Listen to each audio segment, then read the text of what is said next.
सूदान मुर्दाबाद, आरन सूदान मुर्दाबाद, आरन सूदान मुर्दाबाद। बहुत बड़ी तादाद में जहाँ पर इकट्ठे हुए हैं और आरन सूदन जो एक व्यक्ति है जो सुंदरबनी का रहने वाला बीडीसी कैंडिडेट पर्सन है, उसने हमारे समाज के ऊपर गलत टिप्पणी की है। डीसी साहब एडीसी साहब के ऊपर गलत टिप्पणी की है और समाज का नाम लेकर जो है गलत लैंग्वेज यूज़ की है।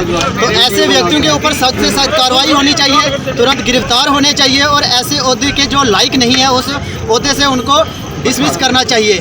मैं पूरे एडमिनिस्ट्रेशन से ये अपील करना चाहता हूँ कि ऐसे जो आदमी हैं उनके ऊपर सख्त से सख्त कार्रवाई होनी चाहिए, क्योंकि जब तक ऐसे लोग ओहदों पर बैठे हुए हैं तब तक हमारे समाज को ऐसे अत्याचार जो है सहने को मिल रहे हैं।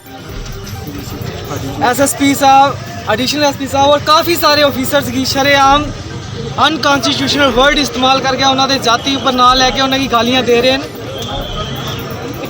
जो कि बड़ा ही शर्मनाक वाक़या होया है। जिस जो पर्टिकुलर कम्युनिटी का नाम लैके बड़े ही गंदे अल्फाज इस्तेमाल कर रहे हैं समाज पर, जिसके कारण तकरीबन जम्मू कश्मीर के अंदर माहौल खराब होया है और आज जगह जगह प्रदर्शन हो रहे हैं। मैं साढ़े विच लाम तो नानक चंद जी आए हैं, मैं उन्होंने रिक्वेस्ट कराँगा कि वो अपने विचार रखें कि इस बंदे के खिलाफ क्या होना चाहिए। जो आरन सूदन है उनकी बहुत निंदा हम करते हैं, जिन्होंने इतनी घिनौनी हरकत की और इतने अपशब्द कहे। मैं सरकार से यही अपील करना चाहता हूँ कि उनको अपने पद से हटाया जाए, उनकी पावर ख़त्म की जाए ताकि ऐसे अपशब्द ना कह सकें और आने वाले किसी भी लीडर को ऐसी सबक मिल सके। जिन्होंने एक जो डीसी एडीसी को जो छोड़ते तो एक जो आम छोटा इंसान होगा जो उनके घरों में जाकर दिहाड़ी लगाता होगा उसके साथ ये कैसा बर्ताव करते होंगे।